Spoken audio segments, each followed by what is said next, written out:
I walked into the cinema this Saturday and was immediately assaulted by 5 different screens pumping out Toy Story 5. Having already paid my dues to the Disney overlords on my dad duty earlier in the week, I was desperate need of a different kind of escape. I looked up and saw that Peter Mullan's name was attached to something in screen 6 and bought a ticket blindly. No trailers, no spoilers, no algorithmic recommendations. And you know what? I'm glad I did. The Fall of Sir Douglas Weatherford. It drops us into a quiet Scottish town of Arberloch and right into the lap of Kenneth. Kenneth isn't just an old man, he's a dam holding back a river of stupidity. He is the local historian, the custodian of his 18th century ancestors' very real flesh and blood legacy. But the modern world doesn't want actual history, it's too messy, it's too boring, it wants dragons, capes and lore.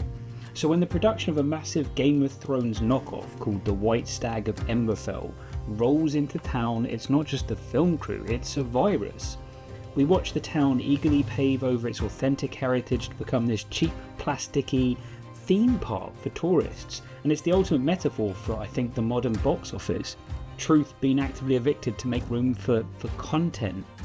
There's a brilliant quiet revelation tucked into the film that completely recontextualises Kenneth's entire crusade.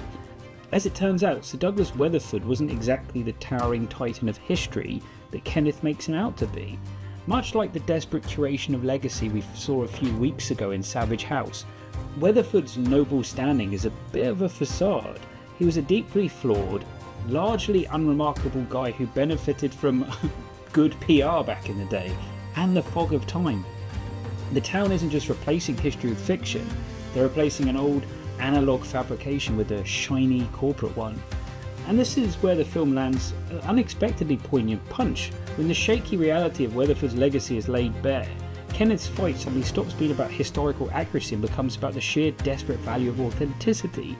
Sir Douglas might have been a fraud and he might have been mediocre, but by God he was real. He breathed the air, he walked the streets, and to Kenneth, a messy, flawed truth is infinitely more sacred than a CGI dragon.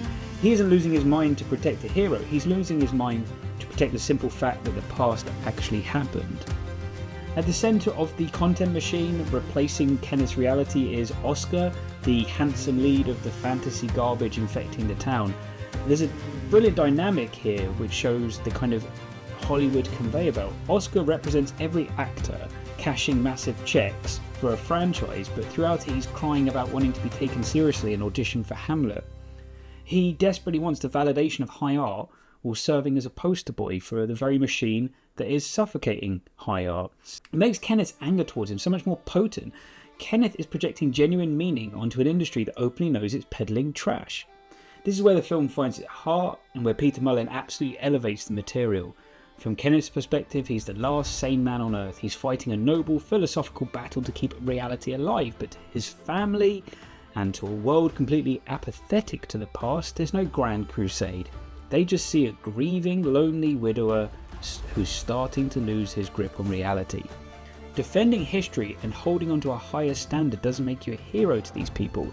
It means you're a medical problem to be managed, and maybe it's time to take away your car keys. Mullan plays that disconnect with a devastating, quiet tragedy. It's the exhaustion of realising the world has moved on, and deciding that disposable fiction is infinitely more valuable than you are. But for all of its brilliant setup and sharp cultural commentary, the film itself suffers from a frustrating lack of nerve. It sets up this fascinating psychological descent into madness as Kenneth's grip on reality starts to fracture. It keeps taking these turns down dark alleys, threatening to go all unhinged on us, especially surrounding his obsession with Oscar, but it never fully commits. The script gets scared of the dark and keeps turning back to the safety of the main road. It's maddening to watch at points, and a central performance this grounded deserves that leap into the abyss. And that hesitation bleeds right into the ambiguous climax. I'm not going to give anything away, but Kenneth reaches a point where reality and television production collide. On one hand, you can see his final actions as a twisted victory. He spent the entire movie screaming into the void, and he finally forced a plastic world to stop and look at something real. He was finally seen, but there's a much darker, cynical read. Did the content machine finally break him? Did the last custodian of the truth surrender?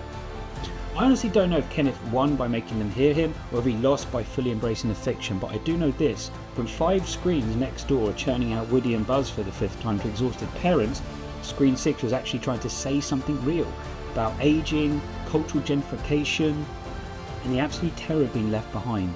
The Fall of Sir Douglas Weatherford pulls its punches and doesn't quite stick the landing, but I will take that swing and miss from Peter Mullan over a safe plastic sequel any day of the week. Would you like to know more? Movies, popcorn.